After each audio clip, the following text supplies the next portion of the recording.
બીરબલ ન હોત તો શું થાત? બાદશાહ અકબરની પ્રિય પત્નીને કોણ બચાવશે? ચતુરાઈ, હિંમત અને બુદ્ધિમત્તાનો દાખલો બેસાડતી આ વાર્તામાં જુઓ કે બિરબલે કેવી રીતે પોતાની બુદ્ધિથી ઇતિહાસ રચ્યો. અસ્વીકરણ: આ વાર્તા સંપૂર્ણપણે કાલ્પનિક છે અને તેનો કોઈ વાસ્તવિક ઘટના સાથે કોઈ સંબંધ નથી. આ વાર્તા ઇન્ટરનેટ પરથી લેવામાં આવી છે અને અમારી ચેનલ તેના માટે જવાબદાર નથી.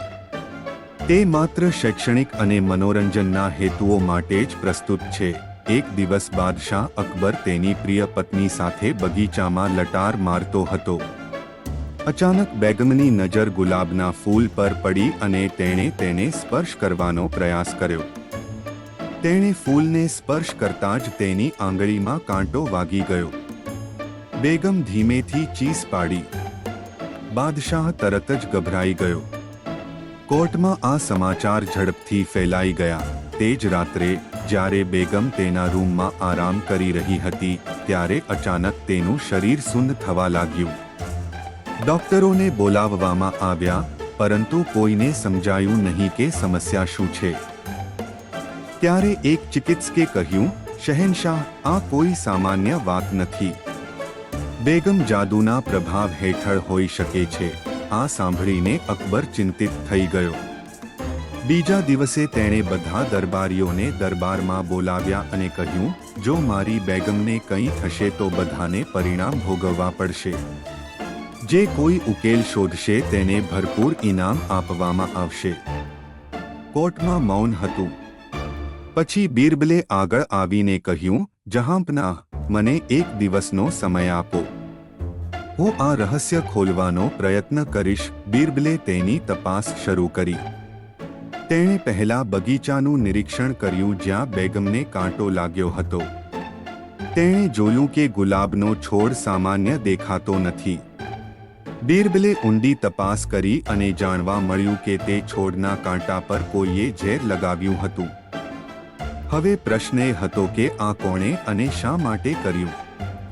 બીરબલે બગીચાના માળી અને અન્ય કર્મચારીઓને પ્રશ્નો અને જવાબો પૂછ્યા.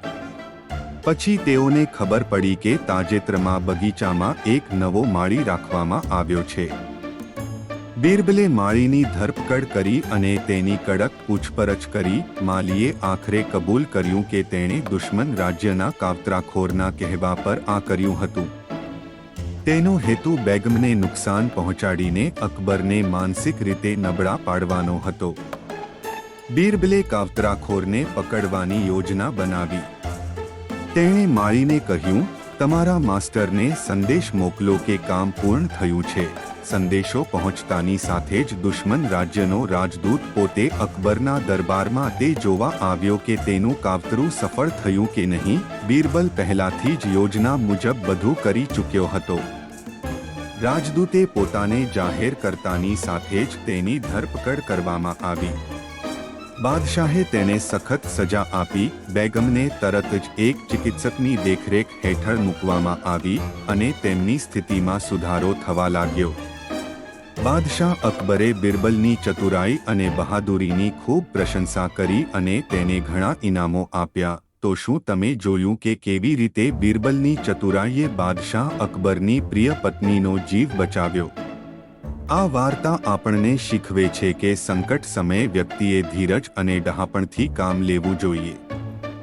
જો તમને આ વાર્તા પસંદ આવી હોય તો તેને લાઈક કરો, તમારા મિત્રો અને પરિવાર સાથે શેર કરો અને અમારી ચેનલને સબસ્ક્રાઇબ કરવાનું ભૂલશો નહીં. આવી વધુ અદ્ભુત વાર્તાઓ માટે જોડાયેલા રહો. આભાર.